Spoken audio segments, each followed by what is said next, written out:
حدیث دوم قال رسول الله صلی الله علیه و سلم، یا حدیث متفق علیه، میگه الامانه تجلب رزق والخیانه تجلب فقر، او کما قال. امانت میگه رزق زیاد میکنه. هر کسی که امانت داره راست گام میزنه، دروغ گام نمیزنه، خیانت نمیکنه و بای میشه. لیکن کسی که همین فریب میده، حق یک کس بالا میکشه یا که حیله میکنه در هر یک تجارت، هر یک چیزش دو کس امرش فان میکنه، نمیگه که اینکه فایده آمدیم و یک چین برابر تقسیم نمیکنه، خلاصه خیانت میکنه.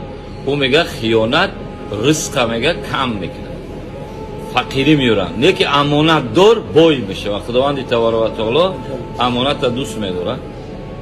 میگه امانت بر تو رحمت که از تو راحت دیدم، اذیت خیانت بر تو لعنت که از تو آزار و اذیت دیدم. امانت میگه رحمت که امانت دار بودم همه دوستم میداره. که جایی برم هم گفتی و مردم پریوستاد میکنن، دیو میگن چیت میگن برای که توغری راستی. لیکن اگر هم خیلی مشینک شدی، هیلگر شدی و بسیار خداوند ما را مینویسن که پسرنیکو هم خیلی حق مون نمیتن یا که کار میکنه خیلی مون میکنن، ایتاری میکنن، او هیچ برکت نمیبرن. خیال میگن همین روز پول یافتن، مال از کلمه میل گرفته شده میکشه چشمت بسن میبرن. نیکی کور میکنه آدم وقتی مال دیدی میگوی بگیریم مال، نمیدونی که عاقبتش چی میشه و حساب و کتاب داره. ثم لا تسألون یومئذ عن النعیم، شما را سوال کرده میکنن فردا روز قیامت، از شما پرسیده میشه که شما چیزی که خوردین، نعمتی که همین روز خوردیم، همین روزی که تنجیر دادیم، همین سوال کرده میشه. برای میگه که رسول اکرم صلی الله علیه و آله پرسیدن که شما در کدام جای شتیم، در کدام سفره رنگ و رنگ، در جای شتیم طربخانه یا کافه، جای داشتیم خیلی رزق روزی خوب خوردین، طعام‌های بلذت خوردین، یک حدیث بگین یا آیت بگین یا یک دوی دسترخوان کنین، همون خداوند فردا روز قیامت نمیپرسه.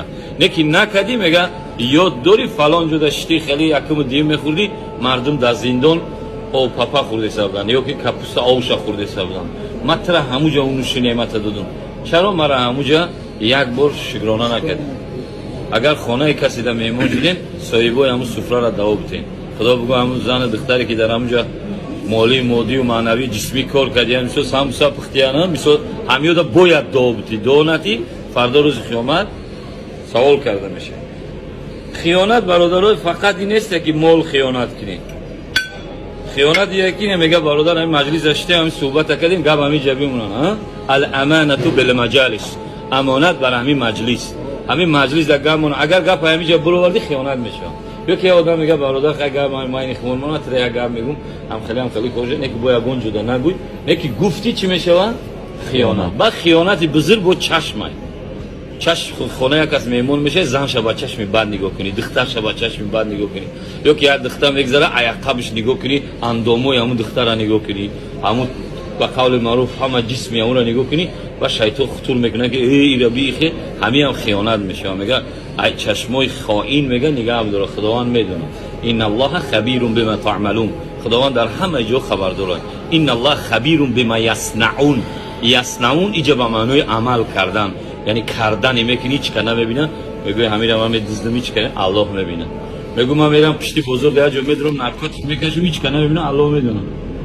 خیانت میکنی علیه کسبت تلفن میگیری اس ام اس روش میکنی شو دوره خواهر دختری کسی هم باشه خواهری کسی باشه اکش نمیفهمه الله میدونه. این هم چی میشه خیانت. خداوند یارو دوست نمیداره. اگه کسی که امانت دار باشه خداوند او را بای میکنه، او را مالدار میکنه.